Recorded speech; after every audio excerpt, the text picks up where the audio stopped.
August মাসের 4 তারিখে সকালবেলায় আমরা একটি সংবাদ পাই যে টুনিঘাট এলাকায় এক সমিলের বারান্দায় একটা গলাকাটা লাশ পাওয়া যায়।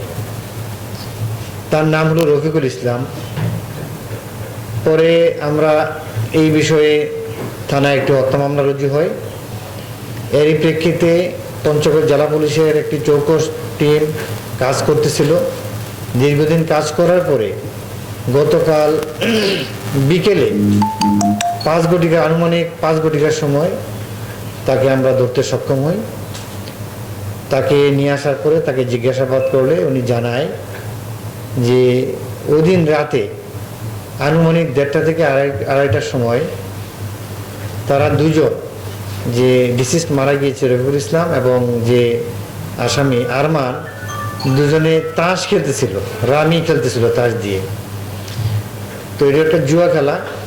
ওই খেলার এক পর্যায়ে তারা ছিল যে 100 পয়েন্ট করলে তারা জিতে যাবে এবং 400 করে 400-800 টাকা তারা বোর্ডে জমা রাখে। তো যখন তাদের খেলার প্রায় শেষ পর্যায়ে যখন এই যে আসামি যে মারা গিয়েছে সে একটা ভুল ওভারটার্ন করার কারণে এখানে যে আসামি তার পয়েন্ট পূর্ণ হয়ে যায় এবং সাথে সাথে টাকাটা সে চলে যেতে চায়। তখন সে ক্ষিপ্ত হয়ে যায় যে খেলা শেষ হয় নাই। এই কথা যেহেতু চলে যাচ্ছিল, তখন তার হাতে থাকা যে সুপারি গাছের যে চাকু সুপারি গাছ কাটে, এটা দিয়ে তখন আসামিকে সে পিছন দিক দিয়ে খুব দেওয়ার চেষ্টা করে এবং তার পিছনে একটা আঁচড় লেগে যায়।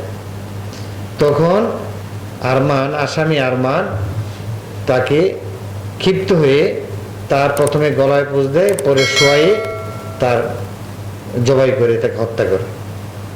পরে এ ব্যাপারে তাকে আমরা বিজ্ঞ আদালতে সুপর্দ করেছি এবং সেই আদালতে তার স্বীকারোক্তিমূলক জবানবন্দি দিয়েছি। ধন্যবাদ।